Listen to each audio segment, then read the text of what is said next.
con zoológicos de Estados Unidos. Entonces, en base a la red que vas teniendo con los recursos con los que empiezas, es como puedes minimizar, digamos, estos recursos. ¿Te sirva la respuesta? Gracias. Bueno, al principio de la charla nos hablabas de el pensamiento efectual, que es una característica que tienen los emprendedores. Ahora, ¿este pensamiento efectual es una habilidad innata o ya nacen con ese don y no hay forma de desarrollarlo? Gracias. Muy buena pregunta. ¿Es una habilidad innata? Yo quiero creer que como todo bueno, no todo en esta vida, pero todos los tipos de pensamiento se desarrollan. Es decir, el más común es el causal, porque es con el que estamos acostumbrados a desarrollarnos. Desde que empezamos a ser educados a los 3, 4 años, empiezas a ver que para llegar a ciertos objetivos necesitas primero crear un plan. Por lo menos es como la educación tradicional hoy en día funciona. Entonces, te enseñan a planear y en base a los planes es que puedes llegar a ciertos objetivos. Entonces, el pensamiento causal es el más común en todos nosotros porque es al que estamos acostumbrados. Sin embargo, la forma de pensar efectualmente es algo que sí se puede desarrollar, y lo que pasa con todas estas personas es que si analizan los perfiles de Bill Gates, de Mark Zuckerberg, de Steve Jobs, todos ellos eran personas que no creían, digamos, en la forma en que el mundo está funcionando. La mayoría de ellos no terminaron la universidad, la mayoría de ellos, no voy a usar la palabra rebeldes, pero les gustaba pensar diferente. Entonces, ellos mismos empezaban a desarrollar esta forma de pensar. Nadie se las enseñó, porque nadie la conocía. Sin embargo, todos estos nodos, todas estas personas que la aplican, es porque tenían esto en común. Siempre trataban de ir más allá, o sea, de pensar por qué seguir lo que nos están diciendo siempre, o sea, siempre seguir la misma línea. Entonces, para responder tu pregunta, definitivamente es algo que se puede desarrollar. Es difícil que te lo enseñen. Te digo, la teoría es apenas del 2001. Puede sonar a mucho tiempo, pero para que sea una teoría aceptada para educación, es muy difícil que se les empiece a enseñar a las personas a pensar así. Sin embargo, ya cuando la conoces, puedes analizar, pues siempre que se te presente algún reto o cuando quieras, digas, no sé, esto que acabo de decir para esta clase, a lo mejor puede funcionar en el mundo real. Trata de pensar de esta forma y analiza cuáles serían tus resultados si piensas normal, a cuáles serían si tratas de pensar efectivamente. Hola, buenas tardes. Al principio hablabas acerca de innovar en varios sectores. Ahora yo te pregunto, ¿en cuáles sectores consideras importantes de innovar? Ok, ¿en cuáles sectores considero importante innovar? Yo creo que es importante innovar en todo. Sin embargo, hoy en día vivimos, digamos que la forma en que está creada nuestra sociedad es alrededor de la información. Los 900 fue la revolución industrial, antes fue... o sea, ha habido muchas etapas, digamos, que en la historia. La historia que vivimos es la revolución de la información. Entonces, si yo quisiera hablar de innovar, yo creo que todas las áreas que tengan que ver con manejo de información son bastante importantes hoy en día. Y me refiero a todos, no solo sistemas computacionales, informáticas, sino, por ejemplo, cómo llevar desde lingüística, o sea, cualquier forma que tenga que ver con información, e incluso con el uso de tecnología. Obviamente también es muy importante innovar en medicina, en áreas de la salud, que a fin de cuentas muchas de ellas tienen que ver hoy en día con sistemas también, cuando creas nuevos sistemas para implementar cosas de salud. Entonces, yo digo que innovar es importante en todas las áreas. Sin embargo, lo que ahorita tiene más auge, digamos, que creo que por ahí va tu pregunta, ¿en qué te gustaría enfocarte? A lo mejor sería algo que tenga que ver con información. ¿Cuáles son las características de innovación que usted utiliza? O sea, ¿qué estrategias utilizan para innovar ustedes? ¿Estrategias te refieres a como un proceso de algo que siga? Ajá, es como, ¿cuáles son las principales estrategias que ustedes utilizan para innovar en algún proyecto? Ok. Algo que se me pasó comentarles, tiene que ver con esta pregunta, es que el ciclo efectual que les mostré no es un algoritmo. Todos de aquí sabemos que es un algoritmo. Un algoritmo es una serie de etapas para llegar a un resultado. Ese ciclo no es un algoritmo, es una heurística. Esto quiere decir que es algo que puedes seguir y que puedes utilizar, pero no necesariamente es una ley. Entonces, en lo personal, desarrollamos, digamos, una heurística parecida en el Centro de Innovación, y lo que hacemos es muy parecido al ciclo efectual, porque obviamente no tenemos los recursos monetarios. Entonces lo que hacemos es creamos asociaciones.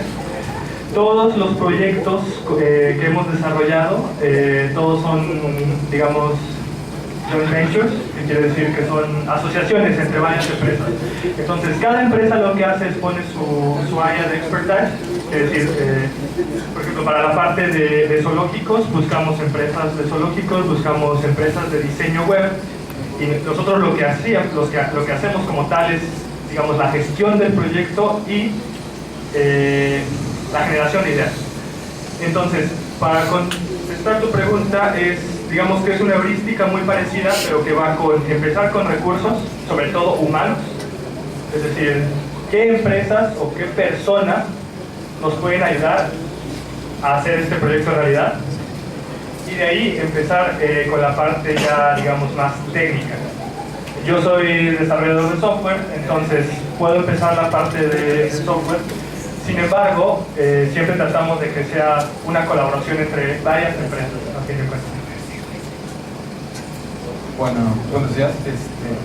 Mencionaba que para desarrollar ideas de este tipo es muy conveniente tener asociaciones, buscar a gente que tengan los mismos intereses que nosotros. También creo que es importante buscar gente que nos financie, ¿no? Que financie la idea. Entonces, nosotros mostramos nuestra idea para encontrar inversionistas y gente que colabore. ¿Y cómo hace uno para proteger su idea? Para que después de exponer la idea no te roben tu idea. Muy buen punto. Hay algo interesante para contestar tu pregunta. Digamos que uno de los pilares del pensamiento efectual está en las asociaciones, como te dije, pero algo que tú dices es muy cierto. También otra forma de llegar al objetivo es hacer un pitching de tu idea ante inversionistas, ante personas que a eso se dedican, digamos, que pueden decir, sí, toma 10 millones de pesos y empiezas a trabajar mañana. Digamos, eso sería el mejor escenario posible. No obstante, ese escenario, a lo mejor como tú bien lo sabes, digamos que es, no voy a decir suerte porque la suerte no existe como tal, pero es un poco más complicado en ciertas regiones. Este esquema de pitching y desarrollo de ideas se creó en Silicon Valley, en Estados Unidos, y ahí funciona perfectamente. Se replicó en varios países, en el Reino Unido funciona muy bien, en países asiáticos funciona muy bien, pero en países de menos recursos y sobre todo donde la gente se dedica a invertir, digamos, en proyectos de riesgo mediano a bajo. Todos los proyectos de innovación son de riesgo alto, siempre. Entonces, en una sociedad o en una cultura donde estamos acostumbrados a minimizar el riesgo o a ver el riesgo alto como malo, es difícil, digamos, conseguir esa parte. No imposible, y de hecho hay que tratarlo. Ahora, la segunda parte, que tiene que ver con propiedad intelectual, pues como que no te roben las ideas, esa es otra, digamos, forma de pensar bastante aceptable, pero que va más de la mano del pensamiento causal. ¿Por qué? Porque cuando estás preocupado por que alguien pueda robar tu idea, es porque es fácil de replicar. Ahora, esto no es malo. Como les mostré en la matriz, solamente quiere decir en qué lugar de la matriz está. Si es fácil de replicar, quiere decir que no es algo único, digamos. Entonces, cuando tú creas algo único, cuando es se convierte muy difícil de replicar. Entonces, a pesar de que lo muestres a muchas personas, a pesar de que estés trabajando con 10 asociaciones diferentes, al final lo que ellos valoran es a la persona que está desarrollando la idea, no a la idea. Entonces, lo que pasa en estos casos es que la idea, a pesar de que la pudieran tomar o la pudieran, digamos, desarrollar otras personas, cuando tú proyectas que estás desarrollando algo con mucho valor y único, se enfocan en tu persona. Entonces, al final de cuentas, digamos que no puedes escudar esa idea 100%, pero puedes hacer que la gente diga, ok, esta idea está genial, pero esta persona puede hacer 10 de esas ideas si quiere. Entonces, digamos que no te preocupa tanto que te la puedan robar. Incluso a esas personas dices, no vale la pena tomar. Buenos días. Hola, Mi pregunta es, ¿qué lo llevó a realizar su primer proyecto? Ya nos menciona que fue una plataforma web para poder adoptar animales del zoológico. ¿Qué lo llevó a realizarlo? Ok, bueno, para responder esta pregunta, yo terminé la carrera en Ingeniería Tecnologías Computacionales en el TEC de Monterrey, en Puebla. Entonces, esto le va a pasar a todos ustedes cuando terminan la carrera. Lo que pasa es que la primera pregunta que te haces es, ¿y ahora qué? ¿Y ahora qué? Tienes varias opciones. La mejor es buscar un trabajo, empezar a trabajar, empezar a generar dinero, bla bla bla, vida sigue. Ahora bien, otra opción es descansar de toda la presión que es la licenciatura. Y entonces te tomas un tiempo, preferentemente no más de un mes, si no empiezan a decirte ni. Y pues digamos que empiezas a analizar qué es lo que quieres. Sin embargo, es muy difícil. Por experiencia propia, cuando terminé, por ejemplo, yo terminé la carrera y dije, ok, ¿qué sigue? Desarrollo de software, ¿qué empresas? Microsoft o Microsoft. Entonces, lo que hice fue apliqué a Microsoft, la Ciudad de México. Fui a Microsoft a 3 entrevistas. La primera es una entrevista, digamos, de 5 minutos. La segunda es una entrevista con el director de área y la tercera es un panel en el que tienes 6 personas, están sentadas en una mesa. Y bueno, las primeras tienen que ver con un poquito con lo técnico, con quién eres, lo que sea. Y la tercera, que es el panel, tiene que ver con quién eres, pero como persona. Entonces, pues, es una entrevista bastante interesante. Ahora bien, en ese, digamos, trayecto, donde empiezas a descubrir qué es lo que quieres hacer, a mí me pasó algo interesante. Bueno, les hablo de esta entrevista de Microsoft, pero fui a otras 2 o 3 desarrolladores de software igual en el DF, Blue Messaging, Softilec y no recuerdo el otro nombre. Pero lo que ellos realmente buscaban, bueno, obviamente buscaban un desarrollador, yo soy un desarrollador, pero lo que me di cuenta es que realmente desarrollar software, digamos, el hecho de sentarte, desarrollar para algo, en este caso lo que quieras, Blue Messaging o incluso Microsoft, es seguir una línea que ya está, digamos, establecida. Si no lo hago yo, lo va a hacer alguien más. Entonces, estás desarrollando o estás haciendo algo para alguien más.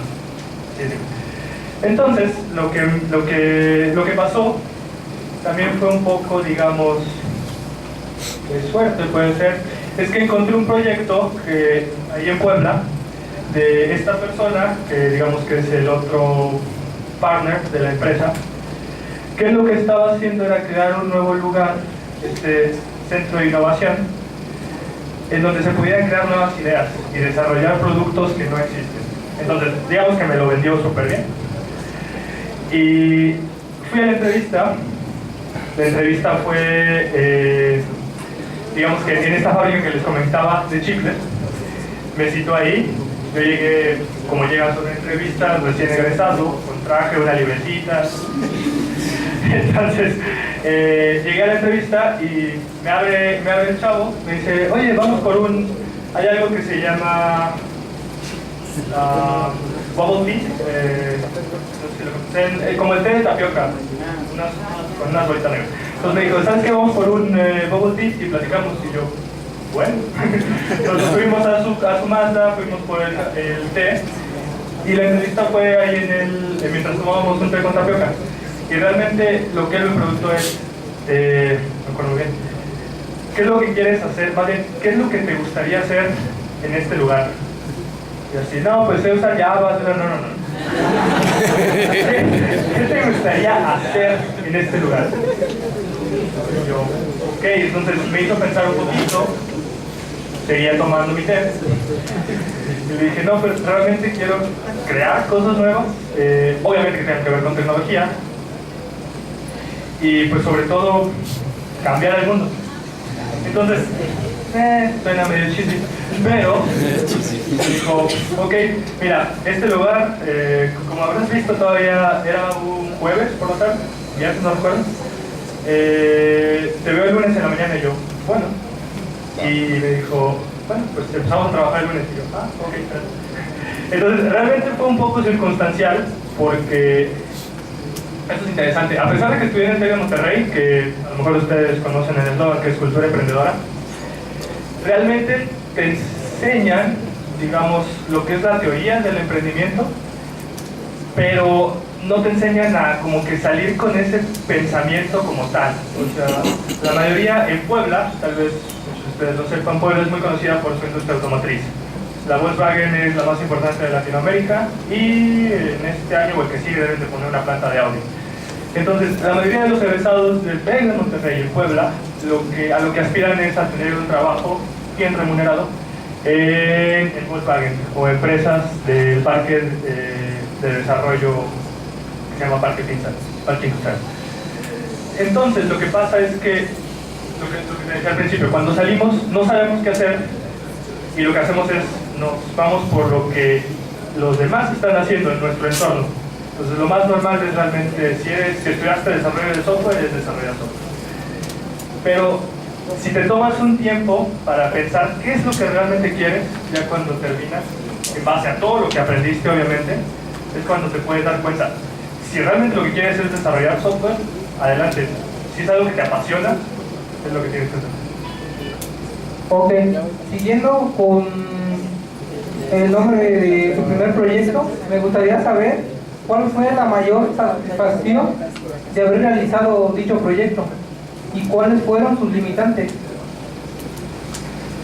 Satisfacción, todas, limitantes, muchas, pero fue un proyecto que tardó 2 años en desarrollarse.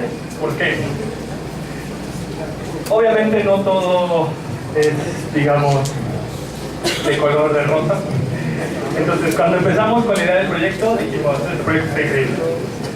Lo primero que hicimos, como en una pregunta pasada, fue presentarlo a, digamos, posibles inversionistas para que invirtieran en el proyecto, lo que decíamos hace rato, que nos dieran muchos millones de pesos y hacerlo y ser felices.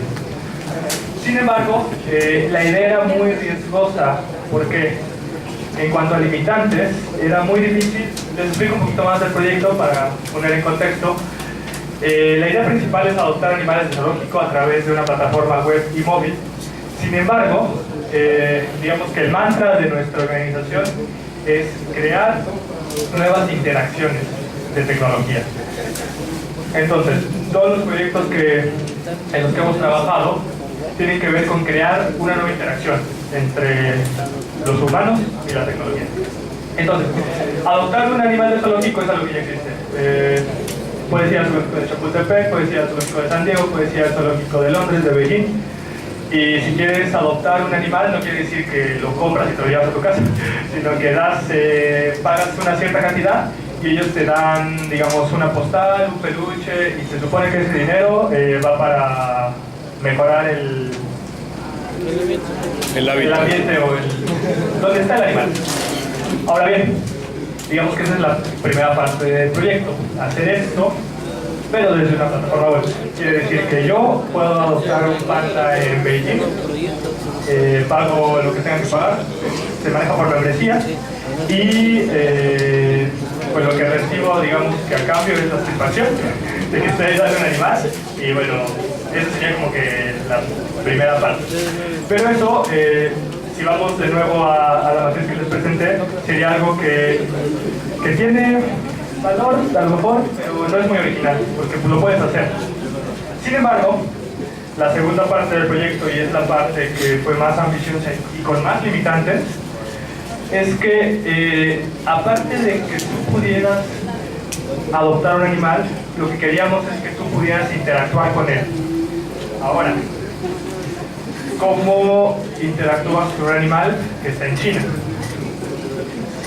Lo primero que pensamos fue, ok, podemos enviarle fotos a las personas, digamos que fotos en tiempo real, o sea, de, no, ¿qué está haciendo hoy tu panda? Y ya como que no interactúas directamente, pero a fin de cuentas, al menos estás viendo, digamos, que al animal en una cierta interacción real. Pero dijimos, no, eso no es suficiente. Entonces, la parte importante del proyecto, la parte más difícil, y por lo que lleva 2 años, ya 2 años y medio, de hecho, y apenas se lanzó el mes pasado, es porque lo que queríamos crear es que tú pudieras ver a esos animales en tiempo real, 24/7, quiere decir que yo estoy pagando una membresía por esa adopción. Si yo entro a las 3 de la mañana en México y quiero ver a mi animal, puedo ver qué está haciendo, con ciertas limitantes, porque dentro de las limitantes que preguntas, hay muchas restricciones en los zoológicos. O sea, no puedes meter una cámara al recinto de un animal y esperar que puedas ver todo lo que hace.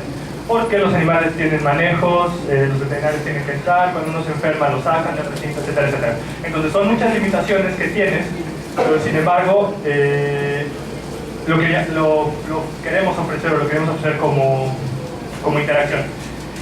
Y digamos que el último paso de interacción que se nos ocurrió y que hasta la fecha ya está implementado en una etapa beta, pero todavía no está completo porque es la parte más difícil, es que puedas interactuar directamente con los animales. ¿Qué quiere decir?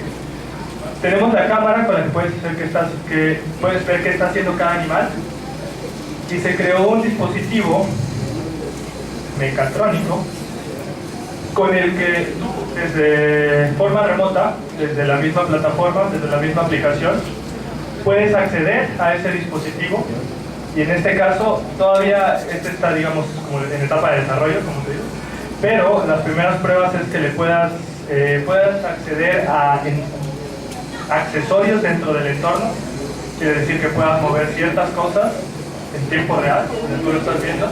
Y la última parte es que puedas, incluso, todo esto lleva atrás un programa con los veterinarios, con todos los encargados del zoológico, para que puedas interactuar o participar en cada etapa de alimentación de los animales. Entonces, el punto es que al final tú puedas alimentar a tu animal adoptado desde tu casa. Por ahí va. Muchas limitaciones, mucho tiempo, pero entre más cosas quieras hacer, se va poniendo más complicado, pero más divertido también. Hola, bueno, yo quería preguntar qué pasa, por ejemplo, con los proyectos que están, por ejemplo, hechos de alguna manera, por ejemplo, que afectan a la economía de alguna empresa, hablando de la producción, por ejemplo, de electricidad.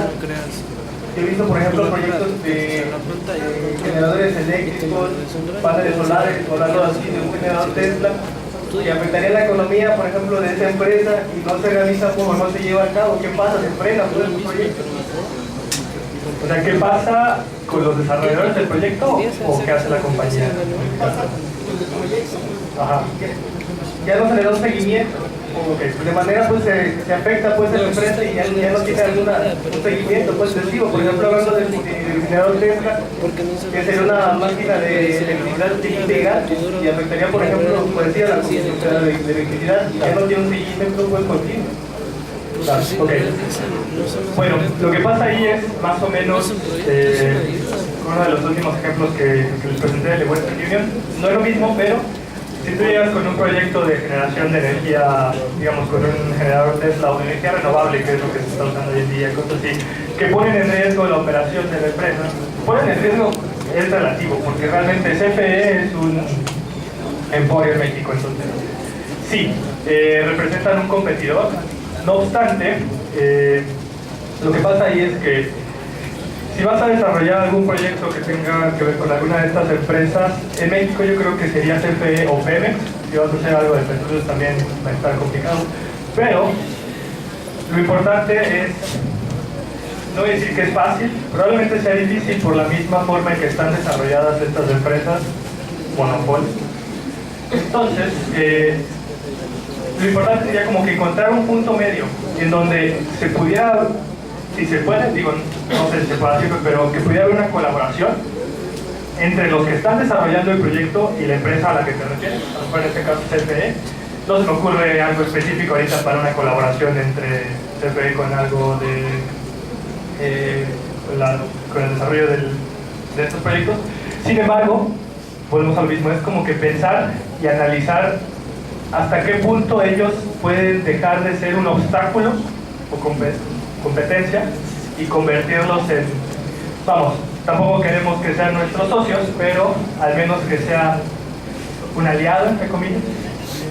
Entonces sí, es complicado, sobre todo en lugares donde hay monopolios, como México.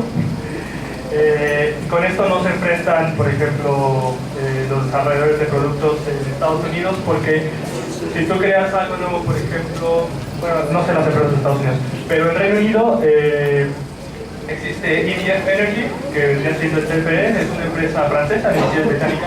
Existe UK Network Systems, que vendrían siendo como que las dos empresas más importantes de desarrollo de energía.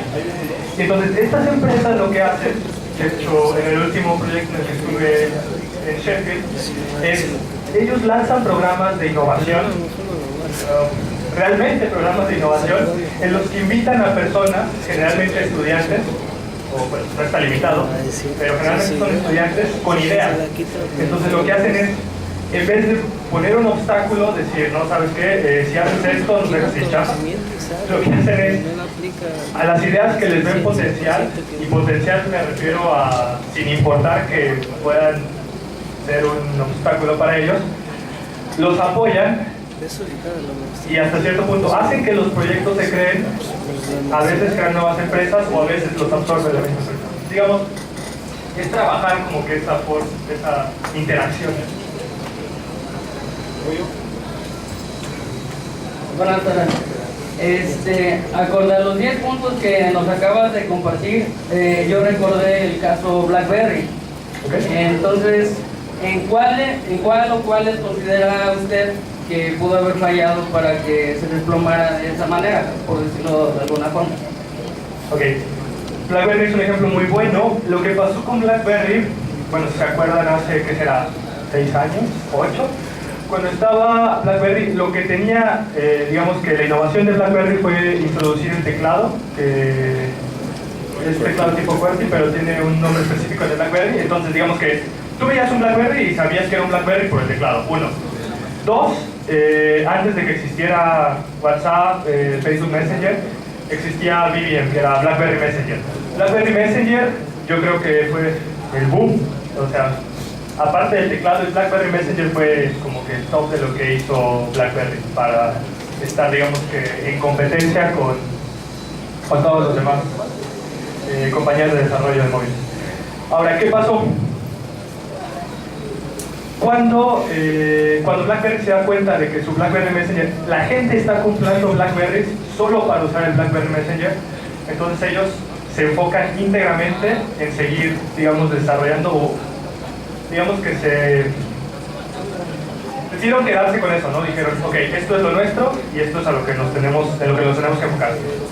Sin embargo, lo que pasó con BlackBerry y por lo que empezó, digamos, a ir a la baja fue cuando apareció WhatsApp. ¿Qué fue lo que pasó? Lo que tenía BlackBerry, Messenger, que es que entre BlackBerry podías mandar mensajes gratis, ya lo tenía cualquier smartphone. Y el error de BlackBerry fue que ellos dijeron, ok, lo tiene cualquier smartphone, pero digamos que no es algo único, es lo que ellos creían. Porque así como tengo WhatsApp en iPhone, lo tengo en Android o en Windows Mobile. Entonces lo que dijeron es, ok, nosotros no vamos a cambiar, nos vamos a quedar con nuestro BlackBerry porque nosotros lo hicimos y esto es una vil copia de lo que hacemos. Pero lo que pasó es que la gente se empezó a dar cuenta de que los teléfonos de BlackBerry realmente empezaban a tener menos funcionalidad que la competencia. Entonces lo que pasó con ellos es que, volviendo a tu pregunta, como para linkarlo con algún punto, es que no aplicaron el punto 8, que es mejora, cambia y evoluciona. Ellos decidieron no evolucionar. Dijeron, este producto es lo que somos y aquí nos vamos a quedar hasta morir y se mueren.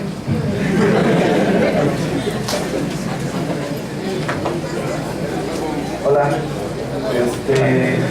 respondiendo a todo esto, ¿cómo sugiere usted que, por ejemplo, romper una tendencia con innovación? Por ejemplo, todos nosotros pues comemos tortillas. Una innovación importante, digamos, serían las tortillas enchiladas. ¿Cómo podemos romper esa tendencia de que todas las gentes, todas las personas comen tortillas normales? ¿Cómo romper eso tan arraigado que tienen? Ok, buena pregunta. Lo más, digamos que tratar de checar todo lo que vimos aquí ayuda, pero hay algo muy importante. Si quieres romper una tendencia o romper algo que se ha estado haciendo por mucho tiempo, aquí son dos puntos muy importantes. El primero es que el primerito punto que es crear un significado. ¿Qué significa que tus tortillas estén enchiladas? Esto quiere decir, ¿qué significa que personas que coman tortillas de pronto ahora decidan comer tortilla enchilada? Lo primero que tienen que buscar es eso. ¿Qué significa? ¿Qué es lo que quieres lograr con que las tortillas estén enchiladas? Entonces, si tú tienes eso claro, es tú como la persona que va a proponer este cambio, tienes claro qué significa el cambio y lo puedes, digamos, traducir o decir a las demás personas. Entonces, las personas empiezan a decir, ok, ahora tengo la opción de comer tortillas normales o comer tortillas enchiladas. Y es cuando empiezas a crear una polaridad. Tiene que ver un poquito con el otro punto. No necesariamente todos van a decir, sí, quiero tortillas enchiladas. Porque a lo mejor hay quienes no comen chile. Aquí en México son la minoría. Pero hay otros que pueden ser que no pueden comer chile. Por cierta gastritis, bla, bla, bla, no las pueden usar. Entonces, eso no quiere decir, como comentaba, que no es una buena idea. Simplemente ellos a lo mejor no las pueden utilizar. Entonces, lo primero sería eso, crear un significado y sobre todo ver cómo tú puedes, por ejemplo, si estas tortillas las vas a vender en una misma tortilladora. O sea, si yo cuando voy a comprar tortillas puedo elegir entre tortillas normales o tortillas enchiladas, o si lo que vas a hacer es crear una nueva, digamos, tiene un poquito que ver con saltar la curva, aunque no es tanto así porque no vas a hacer un nuevo proceso solo para crear un nuevo tipo de tortillas. Pero, pues, estar bien atento en cómo es que vas a hacer que las personas realmente se den cuenta de que existe. Es lo más importante. ¿Cuál? Pues yo creo que está muy interesante la plática. Obviamente los muchachos tienen más dudas, pero debemos continuar también con el evento. Le pediríamos al maestro que nos deje sus datos para que la presentación, para que los muchachos se puedan comunicar con usted y pues, poder tener esta mayor interacción. Muchas gracias. Muchas gracias a todos.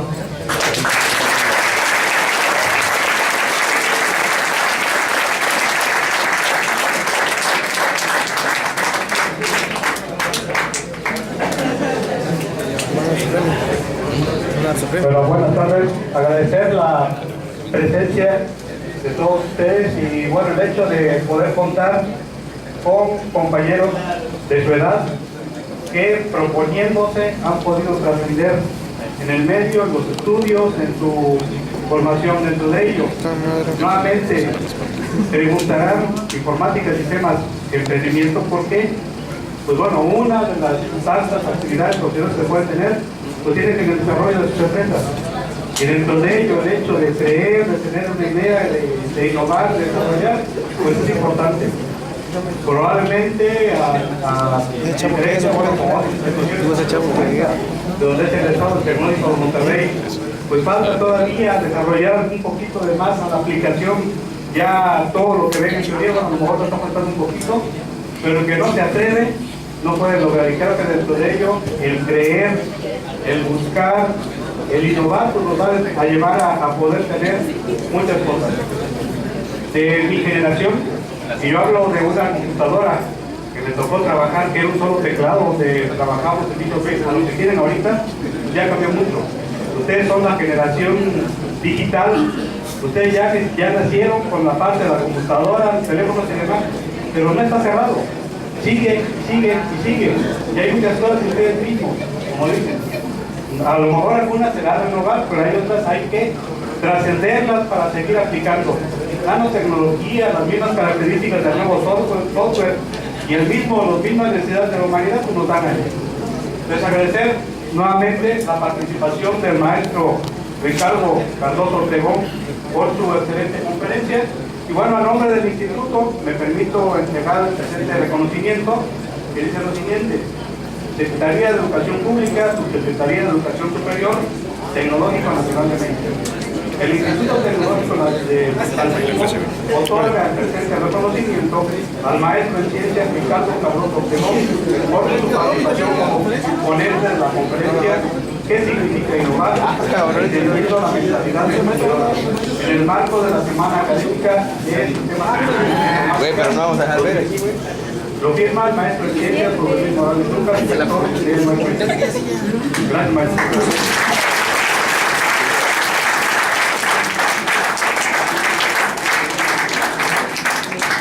Asimismo, les hacemos la entrega de un pequeño presente de productos de la región y bueno, en nombre de toda la institución, muchísimas gracias por su visita, que no sea la última.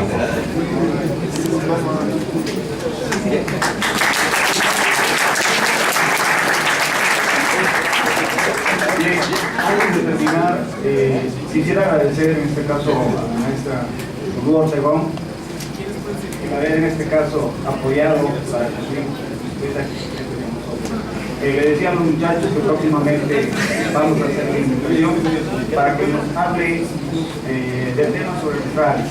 Así que próximamente esperemos que su calendario, su agenda nos permita en este caso traer. Gracias, maestra. Gracias.